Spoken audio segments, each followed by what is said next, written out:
All right. Welcome everyone to the first event of the YU Comedy Club.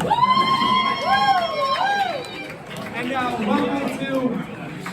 welcome to Belfer Hall. It's the most advertised and least visited building in YU. I heard, guys, I heard that in this building they have a poster that's been up since 2014. 7 years this poster's been up.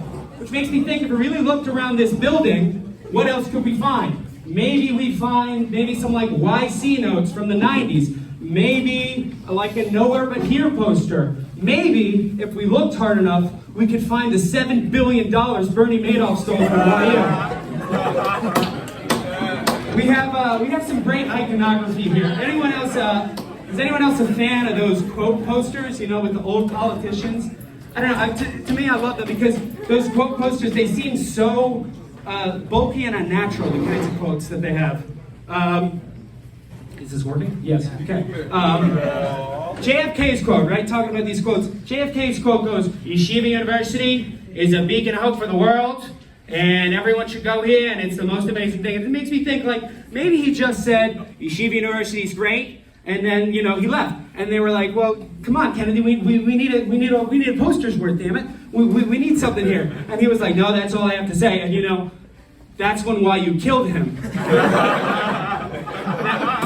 Now, I'm not saying YU was culpable in the JFK assassination. I'm just saying, where was Soloveitchik at the time? Just asking the question.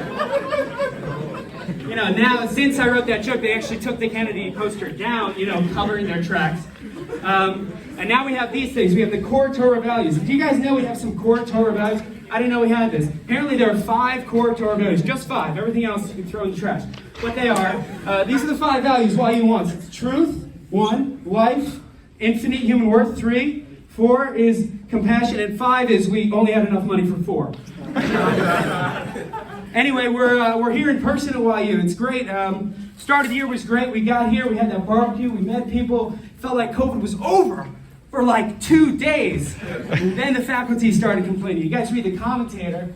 Apparently the faculty council, they had a meeting, and then they proposed that they had a mask mandate within like a day, and then like within 5 days, YU was like, "Okay, we have a mask mandate." To me, this is amazing because it's like, did you guys know, according to the faculty council's website, Richard Joel and Obama are still president. And they're currently working on what the YC course should be for the spring 2017 semester. So the fact that they did this really quickly, it kind of amazes me. But so within whatever, they sent that proposal, and within a few days, YU sends the classic strangely worded email that says we have a mask mandate. Now, have you read YU emails? To me, they're hilarious because you got to read it like 2 or 3 times to get the gist. Like, if YU sent an email that the bathroom shut down, it'd go like this: "Yeshiva University prides itself on having the best facilities for our students." That's a paragraph. "Every morning we say Asher Yatzar, blah, blah, blah. We thank God for our body." That's a paragraph. "We pride ourselves on having functional bathrooms in all buildings. That being said, someone took a massive deuce in luck. It's going to be a few days." That's how it goes. I want to say on masks, if you're a student and you agree with the mandate, you think it should be in place, I respect that. Who I don't respect is these professors. These professors who were not here last year. They weren't here. They didn't show up. The people cared about YU, they showed up last year when we had the chance.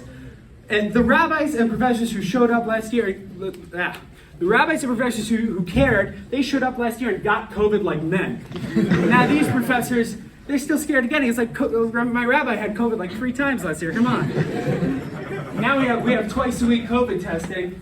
To me, it's like we shouldn't have even been testing at all. It's like when you're in an English class, you have a reading, no one does it, and then the teacher goes, "Here's a quiz, here's a pop quiz in the reading." It's like, half of us are going to fail right now. What's the point of this?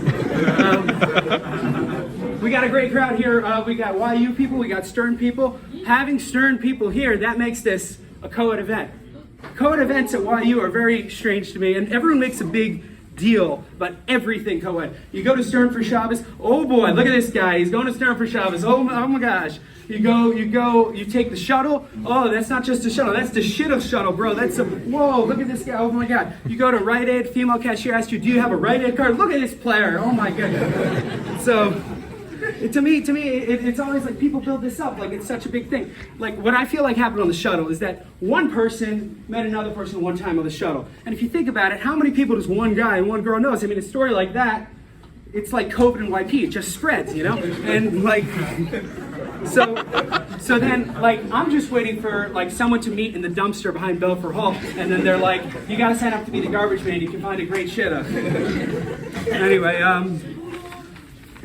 another problem is we have people here who won't even go to these things. You know these people, these guys and girls, who won't even go to these events. To the YP Chevra, there is nothing worse than a COVID event. They're sitting there in Yom Kippur, they're like, Ribono Shel Olam, please forgive me. I lied to my parents. I stole money from my friends.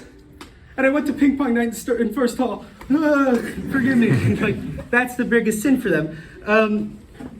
It's not just guys though, girls too. It's like, sometimes I'll be at an event, you know, sometimes I'll go up to someone, it's a great conversation. Other times, I go for this question, it's not that far out there, it's called, what's your name? And then the reaction is like, my name's Refka, and I went to seminary, and then they run out of the room. And it's like, so it's like, I didn't know that because you went to seminary, that's gonna be a thing, but whatever.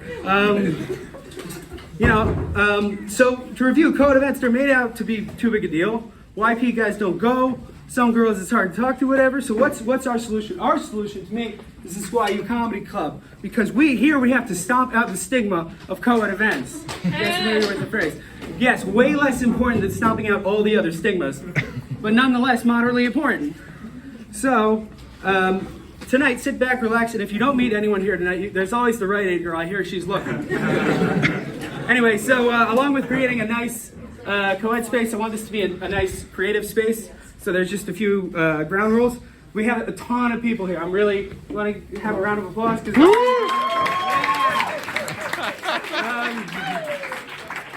So please try to refrain from talking. If you want to talk, just go outside, go to President Berman's office and talk there.